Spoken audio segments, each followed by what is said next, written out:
Peace. So touch this one. And I'm gonna be reading up on the one drop rule and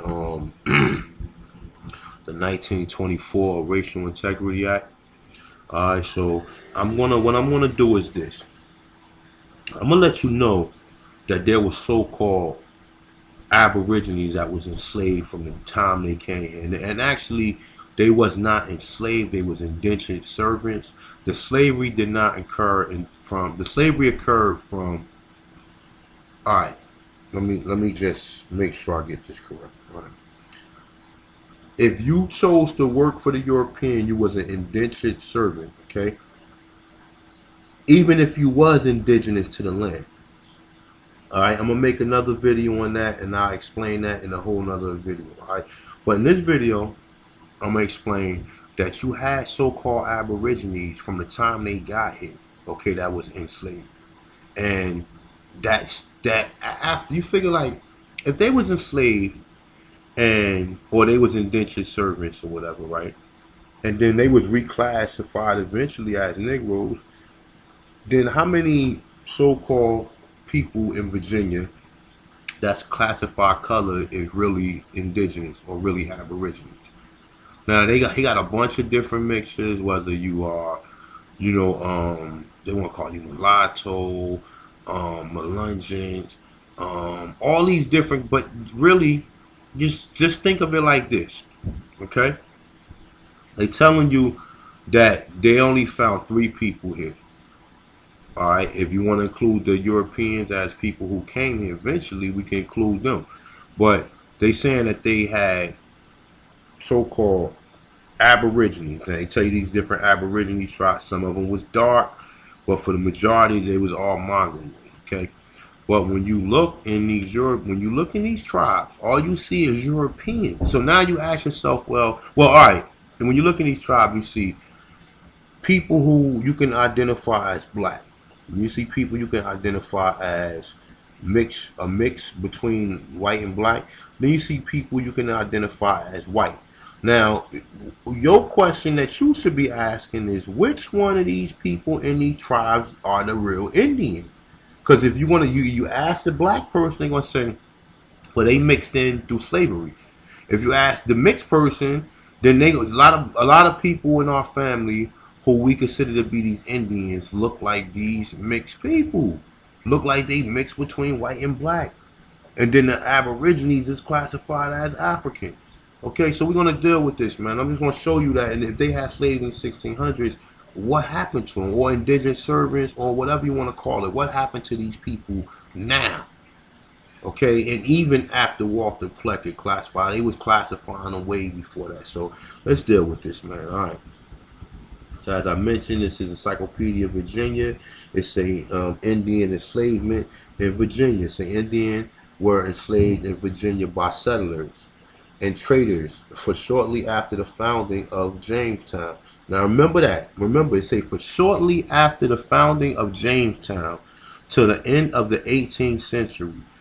It say peaking late in the 17th century, and providing a workforce of English plantation and household. Okay, so remember that. They said that the so-called Aborigines, or these so-called Indians, was working for plantations or in the household. Okay, they say by the time the Atlantic slave trade was at the peak, flooding Virginia with cheap African labor. Now, what is more cheaper than the people who live in it? And then they're going to tell you that they got slaves from other tribes that was capturing people. Plus, they were selling these so-called Indians. Now, think of it like this. They tell you that the so-called Africans sold you, but they're not telling you that Indians here sold Indians for. So when you think of these Indians, you're not thinking of the same situation in which they tell you that Africans sold Africans in slavery. They're not telling you that Indians sold Indians into slavery. All right. So say by the time period, and I read that it say African slavery took nearly a century to develop. However, and in the meantime, those white Virginia who required men and women to work as servants or in tobacco fields mostly relied on indentured servants and enslaved Indians. All right, so now indentured servants could be, I'm just going to put this out there just for you. Indentured servants could be some of these Europeans that came here and they promised them that if they worked for them that they'd give them land. Or the indentured servants was the people of the land, because if they came here first and they agreed that some of the men of the tribes was able to work for them in exchange for some of the goods from the Europeans. Okay, you gotta always remember that. All right, so and then the enslaved Indians was the people like who was captured from the other tribe, and then the rebellious tribes. Because remember, when they first came here, well, the rebellious tribes came later on, because when they first came here, they wasn't doing it. But when they started coming here and they started, the so-called Aborigines started resenting and resisting these people. That's when the wars came. The prisoners of wars was enslaved and sold. All right. So it's a Europeans sold guns for slaves. Okay, in the existing indigenous trading market, and encouraged allies tribes to provide slaves by targeting Indian groups on the perpetuary, I guess that's how you pronounce that, English settlement, similar to the African participant in the capture of the slaves in Africa. What I tell y'all? See, say similar. See, it say while there are examples of continual enslavement of Indians throughout the early settlement period, mass enslavement typically coincided with an upheave of war that led the Indian prisoners who could be sold as slaves. Virginia laws were neither clear nor effective with respect to the enslavement of Indians, at times banning the practice and other times encouraging. Some scholars argue that Indian enslavement declined by the 1800s. So if it's telling you it declined by the 1800s, what you think happened to them Indians once they was Europeanized, once they had a European name, and what was they classified at that time? All right. So it's by the 1800s, because Indians was prone to illness and or escape. But they telling you that they had them enslaved for almost 200 years. So how the hell was they why would they continue something that they started in 1607 and they're telling you it declined by the 1800s? So if they saying it declined, that don't mean it stopped. Okay, it say cannot provide a sufficient quality of cheap workers, that the English colonists turned primarily to chattel African slavery. American Indians were more clearly deemed free by the Virginia laws early in the 1800s. Boom. Now check this out. Now the Indians was free by the Virginia laws in the 1800s. All right, so they get your freemen right there. They got your freemen right there. Okay, they get your freemen right there. They no longer had no tribes to go back to, because by the 1800s, 200 years later, their tribes was dismantled. Okay, they're saying the Indians who were unable to gain their freedom often became assimilated within the predominantly African slave. Now you see how it offers this predominantly. It wants you to think predominantly that it was African. No, I want you to think predominantly it was Aborigines that was enslaved with a few Africans. So it's the other way around when they telling you this. Okay. All right. So let's go to. All right, I just want to compare and contrast with some of you people just so you can understand something. All right, so it says in the beginning of the article, Indians were enslaved in Virginia by settlers and traders for shortly after the founding of Jamestown. All right, when was the founding of Jamestown? The founding of Jamestown was in 1607. Okay, now check this article out. Bang! Let's look at this. This is PBS 13, okay, which they got their own sources and their own people in which they do research. All right, now look, it say indentured servants first arrived in America in the decade following the settlement. It's in a decade, so a decade is what, 10 years after, you figure. It say indentured servants first arrived in America in the decade following the settlement of Jamestown by the Virginia Company in 1607. So it says 1607, all right? So now it's saying the idea of indentured service was born of a need for cheap labor. The early settlers soon realized that they had a lot of land to take care of, but no one to care for it. Say with passage to the colonies, expensive for all but wealthy, the Virginia Company developed a system of indentured servitude to attract workers. Indentured servitude became vital to the colony economy. All right, so now it's telling you before 1619 they already had servants. All right, now look, let me show y'all something. See these pictures right here? See this picture? You see the European pointing the stick. You see the Aborigines working for them, okay? Now look, they got more images of the Aborigines working for them. You see the European right there? Look, they got more images. All right, now some people right here would think that these are Africans because you see the hair, but look at the Aborigines here. They got the same freaking hair. You see this, the little one right there rolling the barrel with the grass skirt on? Same thing like this image right here, okay? They got more images, okay? You see the European in the middle. You see the Aborigines smoking. They look obviously black from the image. The images, they coloring these people on purpose, all right? They letting you know that these people differ from these Europeans. So if you already have people here that look like that, like you want me to believe, how do you want me to be able to find out who is who when we doing this at the same period? You're telling me from the 1600s to the 1800s, you had so-called Indians that was enslaved. What happened to the Indians? How long did they stay slaves? Number one, that's number one what you got to tell me. Number two, the indentured servants, what happened to them? Did they go back to their tribes or what? Because if they didn't go back to their tribes, we already know what they was classified as. All right?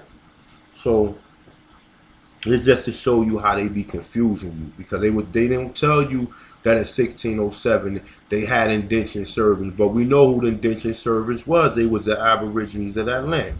All right, so here we go. We're gonna go into this right here, the one drop rule, and then I'm gonna go into a few other things. All right. Matter of fact, you know what? Let me read this because this is it's this one right here. All right, so this is from the Indigenous American site I've been checking out. All right, so it say 5 million Indigenous Americans present when Columbus arrived. Say prior to 1720, slavery was 9/10 times higher amongst natives. All right, so it says 1720, slavery was 9/10 higher. So that's 9/10 is 90%. They say among the natives. That's in 1700. It say indigenous people. Then Africans imported from Africa from the slave trade. Native Americans was reclassified as colored. The Racial Integrity Act of 1924, Jim Crow laws was a set of oppressive laws not only used for segregation but also reclassification Native American Indians into a classification of color. Jim Crow reached its greatest influence during the decade of 1910, 1920, and 1930. Among the Jim Crow laws was the hypodescent laws. Now, I ain't check out the hypodescent law, but I'm gonna check that out. As a matter of fact, you know what? Let's look up that now while we read it.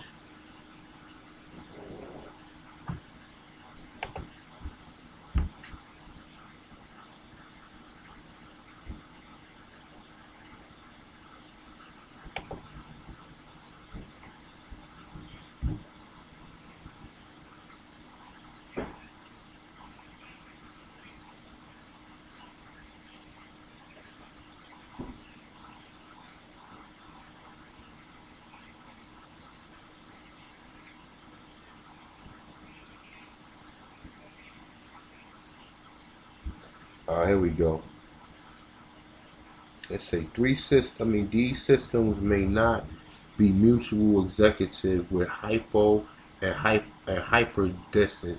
They say some either parents or both might be of mixed. It's an attempt to limit or eliminate mixed race populations. All right, so that's what the hypodescent laws was. It was an attempt to eliminate mixed populations. All right, so it said the laws was responsible for the one drop rule. Tennessee adapted the statute in 1910. Louisiana soon followed. Then Texas, Arkansas in 1911, Mississippi 1917, North Carolina in 1923. All right, say follow it suit. All right, so all right, so we're gonna go into this one right here. All right, so one drop rule. They say who is black in the USA. All right, so they say remove your shirt. In July 1839, my maternal great-grandmother, Mahiah Murchison, became the first Negro in Austin, Texas. She was a 10-year-old mixed-race girl from Tennessee. Her father was known as Kenneth Murchison. Said her white owner, her mother was a slave whose name and ancestry are lost in history. I wonder why she was lost in history. Because look, you figure in 1939, her mother was a so-called slave. What kind of slave was she? What slave was she? See what I'm saying? It get confusing, and then you can't prove what, because this is how they confusing us with this. All right. So it say in later years, Mahiah had 6 children, three girls, 3 boys, by white men who lived in the neighborhood farm. After emancipation, Mahiah's youngest son, Will, moved away and passed for a white. They say her oldest son, Frank, Zed was mixing with people to get away from trying to be identified as black. It say remained in Austin, identified as colored. Say became a railroad porter. His supervisor ordered him to remove his shirt so the passenger would know that Frank was a black man. How did they tell that? What? Because he was darker or whatever? I mean, that's crazy. It said therefore subservient. Frank was at most 1/4 black, but to impose social economics, the political restrictions on people like him, and the laws applied the one drop rule who said he was black. All right, so just go on. It's a definition of the one drop rule. It said the one drop rule is an idiosyncrasy, whatever. It said the United States was based on a notion and fear of invisible blackness. So it said based on invisible blackness. The rule said that any person with either one ancestry of sub-Saharan Africa. Now, how did they know that at that time that you were sub-Saharan Africa? Okay, all right. So the Annabella era. It say though Virginia passed the anti-miscegenation law in 1691. Now that's in 1691. All right. It say which other colonies soon followed. During the years before slavery became entrenched in the South. All right, now remember, before slavery became entrenched in the South. All right, now remember this, y'all. When I was doing a video in Massachusetts, it was saying that the reason why the Pequot was slaves because they refused and resented the European. Now I show you images of indentured service because for them to have the land, understand this, they come here. Two things can happen. They can war and tell them to go back home, or they can say, all right, well, we're going to let you have the land. And in that process, by them got some type of mutual agreement, they ask them, can they provide some of their men to work with them? That's why you see the indentured servitude or whatever, though. But I don't know what broke out, but in 1622, the people in Virginia had a war. So now, also understand, these Europeans, the reason why, like the tribes in Virginia, they didn't like the Europeans intermingling with the other tribes because they already knew that the other tribes they had beef with and they would sell them out. So this is the reason why you see, like when I read the last article, but let me just keep on going before I can get confused. All right. So it say social and labor conditions who loose among working class and mixed race babies was born. Their race was a minor consideration even after slavery became widespread throughout the colonies. Mixed race children of white mothers were born free. All right, so look, so check this out. So it's a mixed race babies of white mothers is born free. So how was white women getting pregnant? All right. Think about that. How was white women getting pregnant? They say in colonial Virginia, for example, the census of 1790 and 1810 revealed that 80% of the free so-called Aborigine families could be traced to the union between white women and Aborigine men. Now you heard that. It's a free. Now hold up. Let me read that one more time. Hold up. Say, for example, the census of 1790 to 1810 revealed that 80% of free Aborigine families could be traced to the union between white women and so-called Aborigine men. Now understand that what I just read. It told you that 80% of these so-called families or whatever, they would trace back to white women messing with Aborigine men. Now why would they do that? Think about that. Why would they do that? Why would they mix in with so-called African slaves? You understand? So it's a free people of mixed ancestry, look white, was legally absorbed into the white majority, and later conditions of slavery also contributed to the racial admixture. All right, say the white plant. So it's a later conditions of slavery also contributed to the racial admixture. So first it was white women giving up to the Aborigine. They saying African. Why would a white woman give son up to an African slave? It had to be an Aboriginal man. So that don't even make no sense. And then it said, now remember this. We're told that it was no white women messing with, but now we understand why the white women was messing with a lot of these people to get into these fucking tribes, man. And that's to get into the tribe, because it tells you.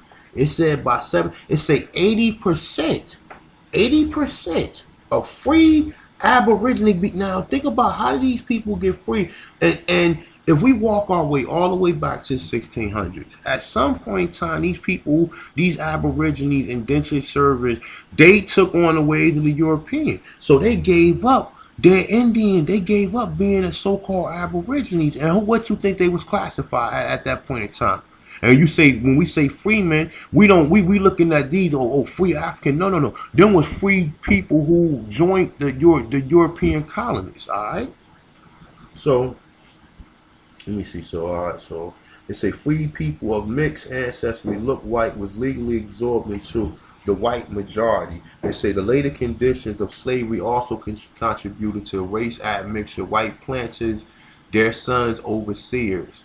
Okay, it's a white planters, their son overseers of the white neighbors frequently rape black women. Okay, now it's telling you now they raping black women. It said admittedly some of those relationships were voluntary. Okay. Say in 1865, after the Civil War was ended, Florida passed an act that both outlawed miscegenation and stated every person who shall have 1/8 of more Negro blood shall be deemed and held to be a person of color. Now look, there you have it right there. Now, a reason I read this is for a reason, right? Because the reason is because they not telling you none of these people are mixed with Aboriginal. Well, all right, so let me just say Indian. All right, they saying, when they say Negro blood, they mean Aborigine, but they're not telling you that none of these people. So what happened with the Indian slaves that they had at that point in time? Because they telling you that Indian slaves from the time. Listen, look, I just use their information. I ain't gotta. This is the Encyclopedia of Virginia, so I'm quite sure they gotta have some resources. I'm not even going to go check the sources, but it says Indians were enslaved in Virginia by the settlers. It say after the founding of Jamestown. Okay, it's saying didn't end until the 18th century. Okay, so what happened to these people? You understand? That's what I'm trying to tell y'all. Like they plan. You have to really. Hold on, let me make sure I'm on the right article. You have to really understand this, man, because they be like, really, this information is like, it's no straightforward like guideline to this. So we gotta really look and try to piece the puzzle together on our own, man. Because like I said, if they're telling you that they had so-called Indian indentured servers and they had slaves at the same time. They had slaves from other tribes and they had indentured servants. And so when you see they said most of the so-called Indians wasn't making good slaves because they was running away. But when you see most of the runaway posters, what do they show you? They show you runaway Negroes, and we're gonna get into that too. All right. So it say that. Hold up. All right. It say it say in 1865, soon after the Civil War ended, Florida passed an act that outlawed miscegenation and stated every person who shall be 1/8 of more Negro blood shall be deemed to be a person of color.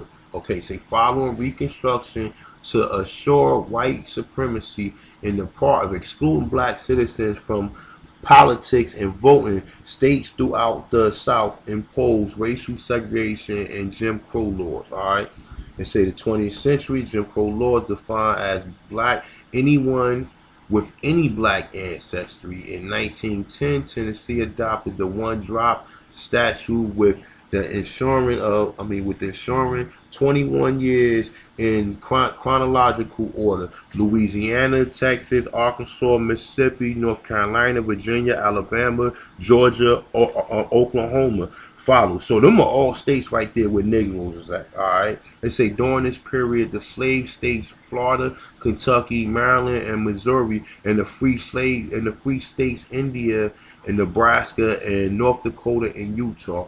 All right. It say amended their old blood fractions to 1/6 and 1/7. No. It say in 1/32. I don't know what the hell the equivalent of one drop. All right, so it's saying that say to 1/16 or 1/32. All right, so 1/32. So it's saying all you have to have is a 32% of Negro blood. I guess that's the way it's saying it. I don't know, but it's saying it's equivalent to one drop. All right, so if you even look like you a Negro, you a Negro. All right, so it say before Virginia passed the Racial Integrity Act in 1924, the state legislature had avoided establishing the one-drop rule. In 1853, representatives aware of ongoing history of interracial relationships. All right, so it's saying long-going history of interracial relationships. So if these people were slaves, why was they mating with black people? Okay, and now they showed you, say 80% of the people in 1790, it was from a so-called Negro man and a European woman. All right, so it's telling you that right there. So that right there tell us something wasn't going on that was right. All right, so it say relations. They realized that no one could be certain of the purity of their whiteness. In 1930, the Census Bureau, yielding the pressure from the Southern legislature, removed the classification mulatto in all situations in which a person had white or some other racial ancestry. He or she was assigned to that race. Wow. They say in 1930 and 40s, Walter Plecker, Virginia, first register of statistics, Lance on to the 1924 Act. He ordered that the state vital records to be destroyed and changed. So how many people prior to him destroying? So he destroyed a whole population. Let's keep that number in mind right there. All right, let me write that down. 1930. So let's see. In 1930, right? When I go to the census in 1930. Let's see how many Indians or how many so-called slaves, or let's see what the classifications was at that time. All right, so let me just keep that in mind. All right, so I say two races or materially divergent as the white and Negro in moral, mental power of cultural fitness cannot live in close contact without injury to the higher. Moreover, so basically saying close contact without them mating. Alright, it say moreover, suspecting that some blacks tried to pass as Native Americans, Plecker also classified people of black who self-identified. It say who self-identified as Indian. So it say when the United States Supreme Court struck down the Virginia law prohibiting the interracial marriage of Loving versus Virginia, it also No, it say also judge the Virginia Racial Integrity Act and the other one-drop rule to be unconstitutional. All right, I'm gonna read this. Let me see. Yeah, I'm gonna read a little bit more of this right here. All right, so it says census data of 21st century, saying 2000 census. For the first time, American citizens can select one or more categories to indicate racial identity. Nearly 7 million Americans self-identify as members of two or more races. This number rose to 9 million in 2010 census and 7,800,072 2,702 white Americans would have been classified as black under the one-drop rule. Racial mixtures. They say black and white in U.S. today. They say black in the history. Blacks in the U.S. are more racial mixed than whites. They say reflecting historical experience here. Population geneticists. They found that African Americans on average have 24% European ancestry, while 4% of white Americans have 1%. That's why, because they only classify all of them as black. So if you came out looking black, you was classified as black. You didn't come out looking non-European, then you was black. It said American had 1% or more African ancestry. Say one of these people with the hidden black had passed for white or had ancestors who had done so in order to escape racism, poverty, and disenfranchisement and inequality. They have chosen color or opportunity over family and community. Okay, so they sold the fuck out. All right, so they say sociology, the one-drop concept persists during the Black Power movement. Some leaders within the black community claim that all people with African ancestry are as black. Such claiming was another kind of one-drop rule. Today, many people in the U.S. still consider individuals themselves and others and with any African ancestry to be black or at least non-white. Alright, it tells you, say, other countries in America, say people in many other countries view race differently. For example, Puerto Rico, though now part of the U.S., persons of black ancestry with known white lens could be classified as white. Alright, so as long as you look white, you classify as white. We already know the story. Alright, so boom. So that tells you pretty much what that's about. Alright, now just a funny thing, right? Because when you read this article here, it tells you that there was Indians obviously enslaved in Virginia, right? Where are the mixtures of Indians? If they was enslaved, who was they mixing with? They were just choosing, oh, I'm going to choose an Indian girl to mix with. Come on, man. Let's be for real, yo. These people is lying to us. That's the reason why you can't even identify on these tribes who are the real Indian. They're going to point to you, if the person don't look Mongoloid, then the person not a real Indian.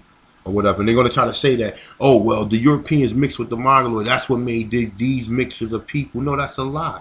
That's a lie. Europeans mixed with black Aborigine, because only when you get them mixtures of people like that, you get them looking people. And then, like I said, you do the research on that yourself, because it's telling you the one drop rule that all these people, and then, like I said, people in your family who you consider to be, all right, only for the people on here who consider themselves to be Aborigines. People who got Aboriginal or Indian in their family always relate back to their Indian family having straight hair or looking like this. That's because they was mixed with European at some point of time. You understand what I'm saying? That's why you go down Carolina, you see a lot of copper colored people. When you go to Georgia, you see very dark skinned people. That's because them tribes was not penetrated at that point in time. And like I said, and it's a lot of vague stuff that I'm still not sure about. But one thing I can be sure about, that it was Aborigines all in the northeast and southeast areas, and these people mixed in with these European, that's how you got these color classification, Negro, and you can't even find what person they mixed with. If we pull up all these tribes, who is the original person? Everybody mixed back in with these people who was in their tribes. Come on, man. All right, so Ray touched on this one. I want to find something real quick. Just bear with me,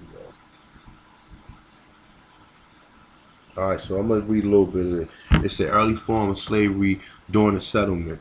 It's a slavery generally absent any modern concept of race. It's a had been long common practice around the world and usually involved the enslavement of war captives. For centuries before the European settlement, American Indian tribes had enslaved other Indians in cultural practices, but not as a mean of recruiting a dominant labor of sorts. The Spanish, in turn, enslaved Indians to work on North American sugar plantation using the whatever I can't pronounce that appropriation Indian and the land, and to govern their use respectively only with mistreatment I'm sorry, that decimated whole indigenous population did the Spanish government. It's saying 1542 outlawed Indian slavery at least in name, but the practice could continue indeed. Alright. So let me see something. Alright, I'm gonna read this and I'm gonna go into what else I want to read. Alright, says so neither the Spanish nor the English immediately sought to enslave the Indians they encountered. Indian slavery did not become official Spanish policy until 1503, or 11 years after the first contact. It is clear that the English wanted to mimic the Spanish effort to create an indigenous tributary, whatever they say, for the labor force, but it took them even longer. The tributary relationships involve the exchange of Indian good and labor for colonial protection against the enemy tribes. Okay, what that just say? They needed the Europeans. So basically they was warring with one another. When the Europeans came, they used the Europeans to help them. And yo, this shit is just crazy. And when you start understanding it, now you understand. So, this is for a lot of my brothers, man. You see that it was other tribes enslaving other tribes, man. I don't hear about none of them saying Moors. They saying other tribes. Okay? So, it say upon the arrival in 1607, the English initially sought to establish this kind of tributary trading relationship with the Algonquin-speaking Indian, the Samaka, whatever, the primary chieftain, the 28th and 32 small chieftains. Yeah, all right, 30. They say 32 small chieftains and tribes stretching from James to the Potomac River. The Indians had food the English needed, and the English provided tools, weapons, and fabrics and copper. It say made items the Indians considered to be spiritual, valuable Indian labor for the English as the indentured servants without clearly defined rights or length of service. Conflict soon weakened such relationship. All right. Let me see if I want to read this. We already touched on a lot of this stuff in here. All right, the Virginia Company and all that. We already touched on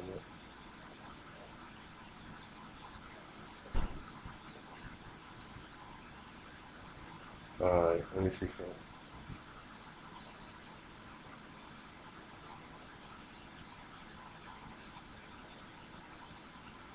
Alright, boom. Let me get with this. Alright, so say after the Third Anglo-Powhatan War, 1644-1646, the Indian slavery become a lucrative part of the Virginia economy. Now, this is in 1600. The treaty ended the war, defined the tribes as chiefdom of the Tensamaco, whatever they say, as the tributaries and subjects of the English rule, requiring yearly payment to the crown and dictating where Indians could live. Okay, now it's telling you right there at that point in time they was already dictating stuff.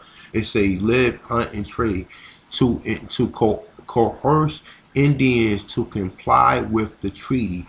The English also demand that the Indian children shall or will freely or voluntarily come and live with the English. There you have it right there. Serving as hostage servants in English household. The English claimed that they were educating and converting the children to Christianity as part of the Tracheberry system. Excuse me. Many Indians complained that these children were subsequently sold on at the slave market. Look at that. Okay?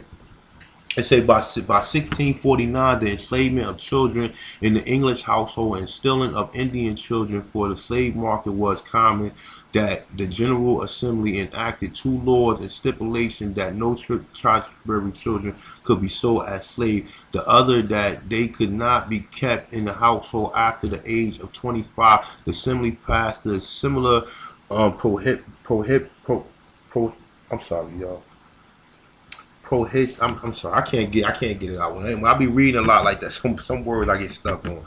It's saying that in 1655 and 1656 and in 1657, outlining punishment for anyone stealing or enslaving Indian children. Now this is telling you right here, this is in 1649. They telling you that they kidnapped children, right? Now where's these children at now that they kidnapped? And where's the descendants of them? And what was they classified when they came back? Or wherever they sent them. Because once they was removed from their tribes, what was it? And do you hear the wickedness what's going on, all right? So, despite these laws, by the late 17th century, many Indians refused to bring their children to the English household due to the threat of enslavement. So they saying by the 1700s, so they still was enslaved by 1700s, okay? They say, and even as Virginia prohibited the enslavement of Indian children, the government sometimes encouraged it. Okay, so you got a rogue government. You got a government that's trying to protect you at the same time encouraging it. It's like the war on drugs, right? It say officials in the Accomack County for assistance. On June 16, 1670, the commission a man they called Mr. John to find Indian children to sell to settlers. Boom. There you have it right there. If they had slaves in 1619, why did they need Indian children?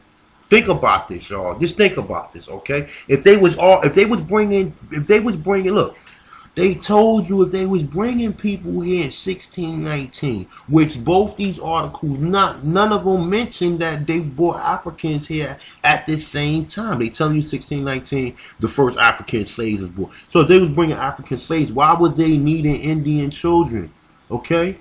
They fucking lying, man. And like I said, and I catch it in a lot of this stuff. Not only were the children being enslaved after the 1640s, so they broke the treaty. They say, but the treaty provision of the English dominance led to the practice of enslaving Indians, legal violation, and even as a means of financing war. For instance, John Powell appealed the General Assembly that in 1660 for damages caused by Indians in the Northumberland County. The Assembly responded with a retribution act compensating him with the sale of the Wakamaka Indian, who would be apprehended and sold into a foreign, I can't pronounce that county. This historian Edmund S. Morgan has explained that the casual nature of this act speaks volume about the acceptability of enslaving Indians by this period. See, listen, man, they telling you if they look. Excuse me.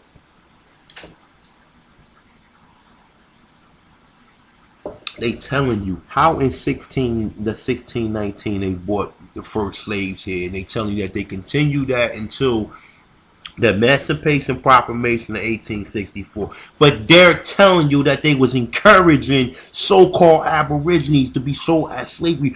100 years later, these Aborigine families that was there, what was they classified as? You understand? And this is how I'm catching them. All right. So, and also, even before then, even before then, because a lot of these people knew who they was and they told their family, yo, we Indian. You might not remember what exact tribe, or you might not remember what was going on. This is the reason why people mother told them who they was, just so they will remember.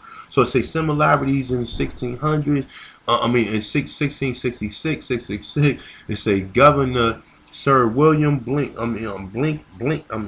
Berkeley presided over the general court and declared that hostile with the tribes of the northern neck be revenged by utter destruction, and that taking their women and children and goods, i.e. selling them, will compensate the colonies for the cost of expedition, although the 1670 law indicates that the captured sold to be servants who are freed at age 30 and not slaves bound to lifetime or forced labor. The laws was largely ignored. So they telling you that they was keeping so-called Aborigines enslaved lifetime. Okay. Now where do you hear this stuff at? All right. You don't hear it nowhere. You don't hear that nowhere but here. All right. After 1646, Indian labor was more common. Okay, so it was more common. So if you were bringing slaves here in 1619, how was it more common in Virginia? Okay, think about it, people. You got to think about this, okay? They was bringing slaves here in 1619 to work. We keep getting different articles that they telling different things, okay? But you got to specifically look for indentured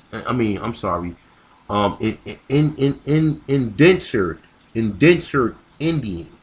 That's what you gotta look for, and you look from the dates with the indentured Indians, because if these telling you that they had indentured Indians for almost 200 years, these people was colonized. These people was Christianized. They just was telling you they was trying to Christianize the children. In the process, they was fucking selling them. Now, how the fuck you sell children? These people was demons, man.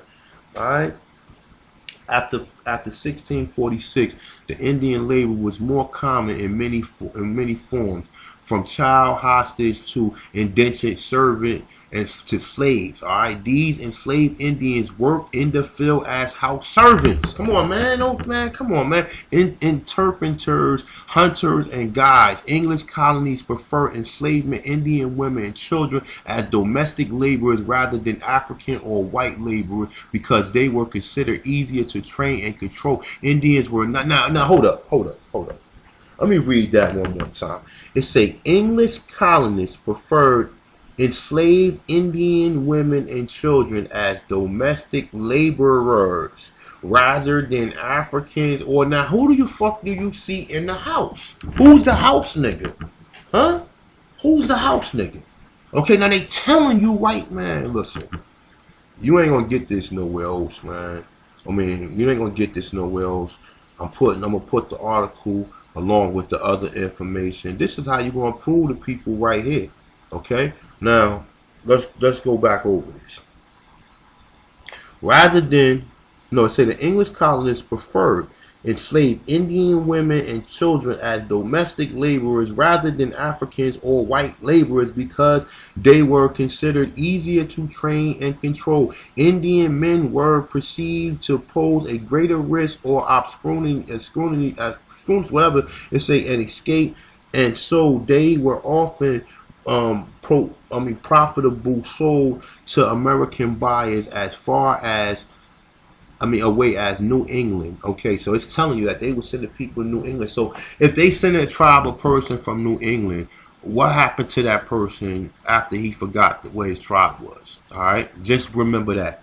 They say to the sugar plantations in the West Indies. So they sold more Indians to the West, and so more so-called Indians to the West Indies. All right, remember, it say where they could not escape.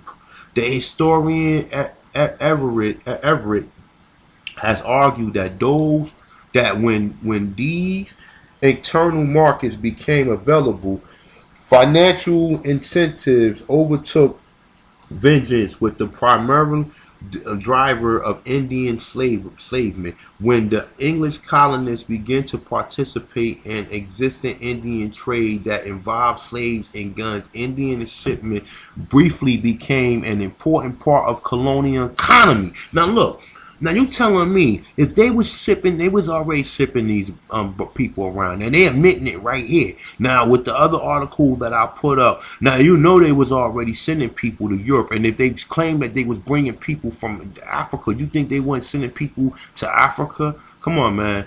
The information is in there. All right.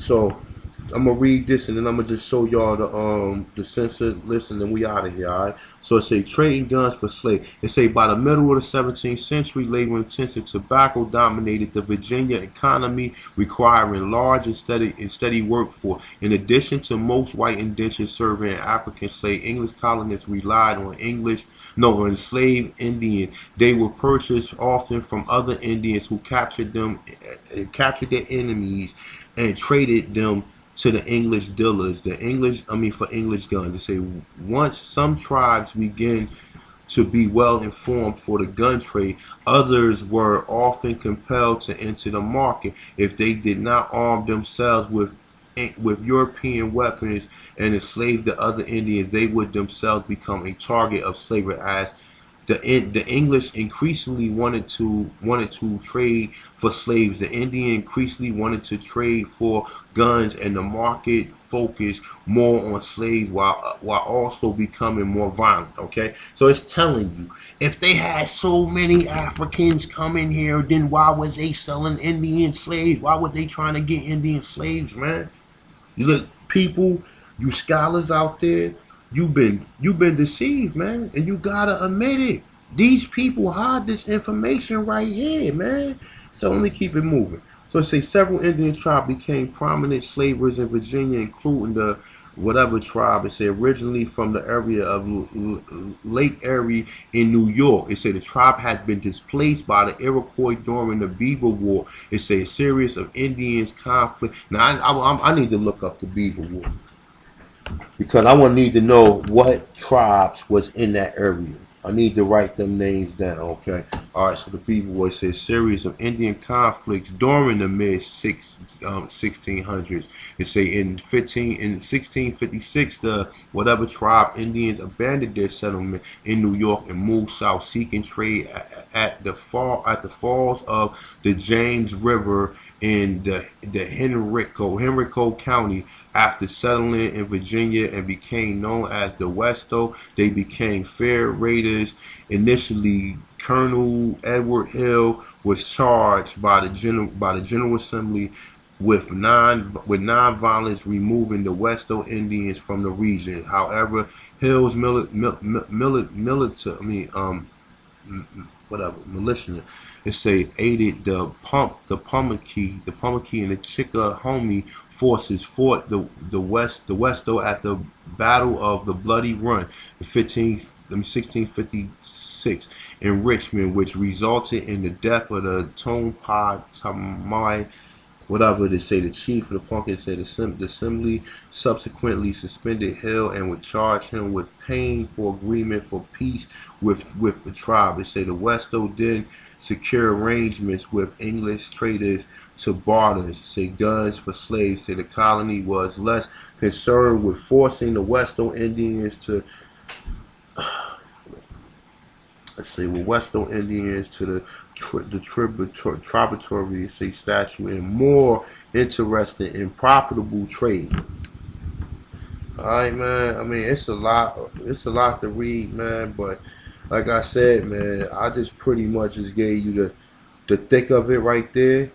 Now look, see this? Remember this image right here. This is one of the images that they show you right here. See the tobacco wrapper. See this right here? This is the Aborigine. Do this look like a Native American? They telling you right here that self. They telling you that self, and then these people look just like these images right here. Look. Let me see. Hold up. Here. Look, the same people.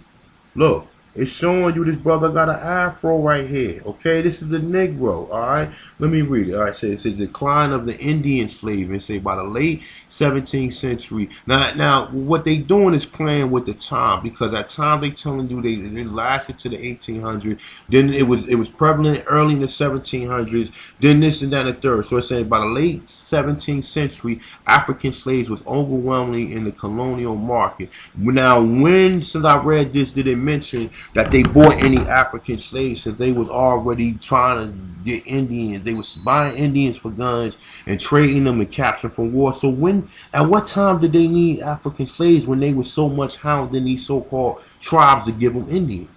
Okay? Now I say by late 17th century, the African slaves was overwhelming in the colonial market, providing more abundant labor and less internal conflict with enslaved Indians. Indentured servants, which had served a primary labor source, were even less available and more expensive than slaves. The General Assembly still found a use for the Indian enslavement. However, when it pushed I can't pronounce that Indian, in 1705 for a single murder by exporting the entire surviving community to Antigua for slave sale. Hold up, Antigua for slave sale. I think that is in the islands. All right, it say, hold up, it say, all right, it say, by exporting the whole entire surviving I can't pronounce that. It's a community to Antigua. It's a for sale as slaves. So this telling you that they was moving people out. 1705.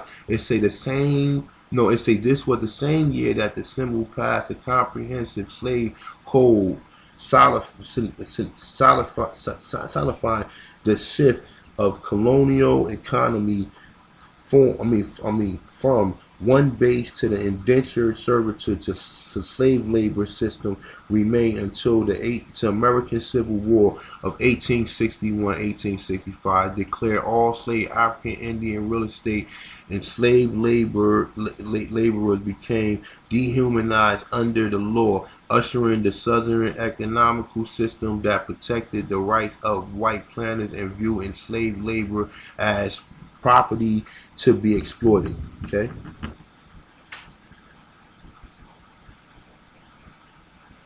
Alright, so let me see something. I'm going to read a little bit more and I'm done. Say, while Indian slaves and servants continued to appear throughout Virginia in the 18th century, they say by the 18th century, Indian slavery was completely overtaken by the influx of African. Now look, okay. Now, from anybody can read this, even with my bad reading skills from this computer or whatever, you can already develop that they was moving Indian. Where did these Indians go? Did they let them keep their tribe? No, because their whole plan was to colonize them, and their whole plan was to subjugate them and colonize them and make them lose their culture. They told you, I told you this in so many videos. So you think after the 1800s, that they came here in 1607 and had you working as a indentured servant, they was teaching you all the way, and when they was teaching you, all he was doing was colonizing, and all you was doing was losing your culture in the you know what I'm saying, in the midst of it. All right, so I'm not even gonna read no more. I'm gonna show y'all something right here. All right, boom. Now look, check this out. All right, now look at the dates right here. This is 1790, 1800, 1810, 1820, 1830, 1840, all the way up. They go all the way up. And remember, 1890.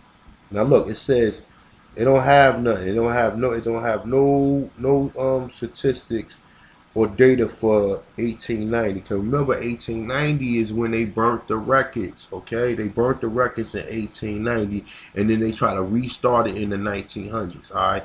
So now look. See, I'm gonna show you where I'm at. All right. This is the table on 61 Virginia race and Hispanic origin 1790 to 1990. So this is basically giving you the population. So it says census year, total population. So this is the total population So this is the population of so-called whites. This is population so-called blacks. It say American Indian Eskimo is getting your population here. Asians, such and such, Hispanics and other races. All right. So look, now let's keep it here. We're gonna keep it black. This is black right here, and this is Indians, right? Black and Indian. All right. So we're gonna go down to 1790. So boom, we go to 1790. Now in 1790, all this time it's saying no Indians. It's saying now look from 1790. Now this is in Virginia. It's saying 1790 all the way to what's this?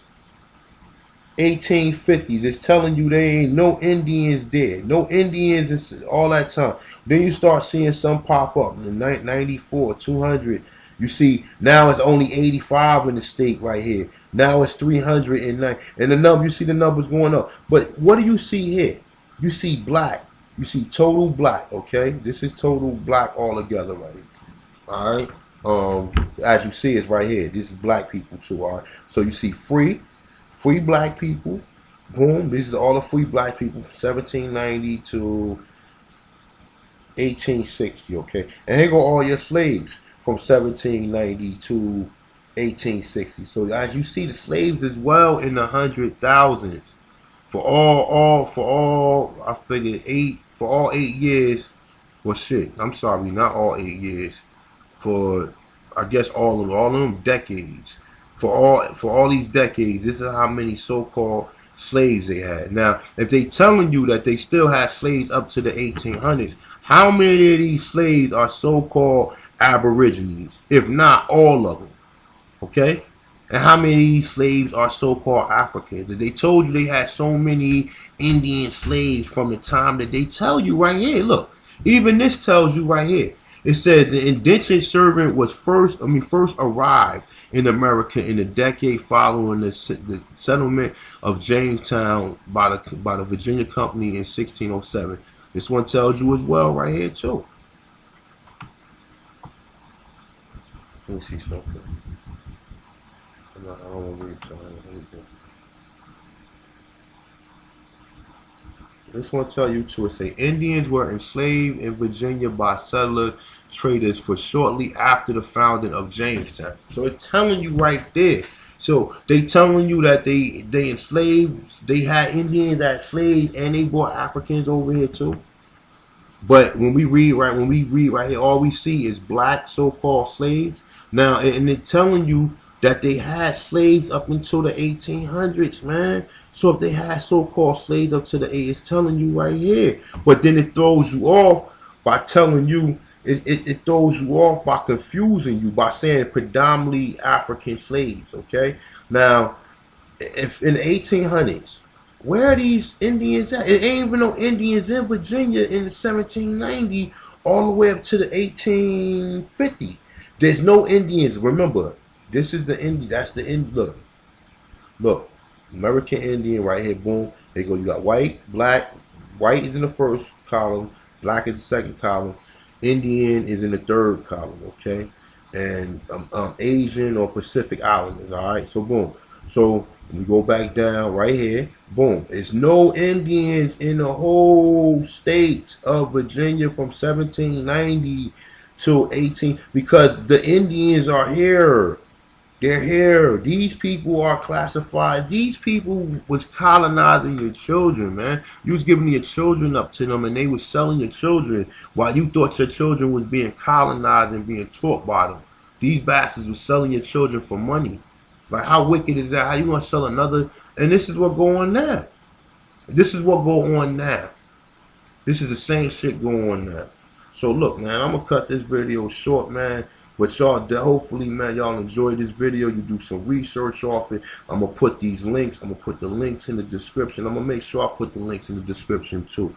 Okay, I'm gonna make another video tomorrow dealing with I ain't gonna let y'all know. I'm gonna make this gonna be a little small surprise or whatever. But look, here you go right here. You see free Negroes, and then remember some of the Indians is in here too. Okay, some of the Indians is in this number because some of these Indians were set free because they was freemen at this point in time. Okay, all right. And like I said, man, it's just really confusing. All like I said, you look at this right here, man. You look at these numbers, man. And it ain't. And even at this point in time, there is no mix or other races. It got white, black. It's white, black, American Indian, Asian or Pacific, whatever. In this one, so the first white, black, Indian, Pacific Island. Now you got total blacks, you got free blacks, and you got slaves. They're telling you that they got slaves in Virginia. This is Virginia population, okay? Just to let you know. Look, this is Virginia population, all right? This is the first one that was done in 1790. Where's the Indians at in 1790, okay? Because they're right here. They are classified as slaves and as black people, all right? So with that being said, man, I'm the time to this one, man. Y'all do your research, man. And I'm just trying to get closer to this so I can present this at some point in time. Because at some point in time, I'm going to formulate this. I'm going to put this in a